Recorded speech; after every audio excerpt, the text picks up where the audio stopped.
बिस्मिल्लाहिर्रहमानिर्रहीम, अस्सलाम वालेकुम, वेलकम टू सैन स्पोर्ट्स। दोस्तों, आपको आज की सबसे बड़ी खबर से आगाह करते चलें कि पाकिस्तान बामुकाबला इंग्लैंड पहले टेस्ट मैच का तीसरा रोज़ अपने इख्तिताम को पहुंच चुका है और बाबर आजम ने पाकिस्तान को बड़ी तबाही से बचा लिया और आज के दिन बाबर आजम की शानदार बैटिंग देखने को मिली।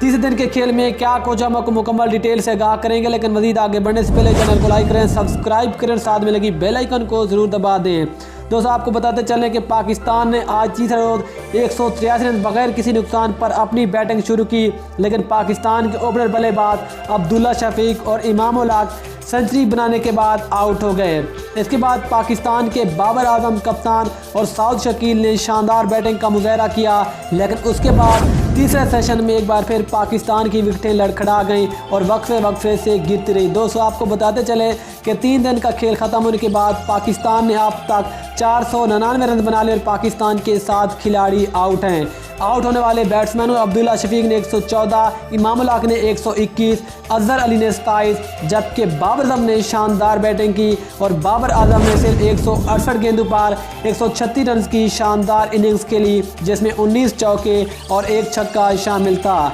जबकि इसके अलावा साउद शकील ने 37, जबकि इसके अलावा मोहम्मद रिजवान 29, जबकि आगा सलमान अब तक 10 रन पर बैटिंग कर रहे हैं, जबकि नसीम शाह ने 15 रन की इनिंग्स खेली। अगर इंग्लैंड की बात करें तो इंग्लैंड की तरफ से एडिसन ने 1, जबकि ओली रॉबिन्सन ने 1, इसके अलावा जैक लीच ने 2, जबकि विल जैक्स ने 3 खिलाड़ियों को आउट किया। लेकिन अब पाकिस्तान अभी भी इंग्लैंड से 158 रन पीछे और पाकिस्तान को अब बहुत मेहनत से ये वाले रन बनाने होंगे ताकि पाकिस्तान इस टेस्ट मैच को जीतने की पोजीशन में आए।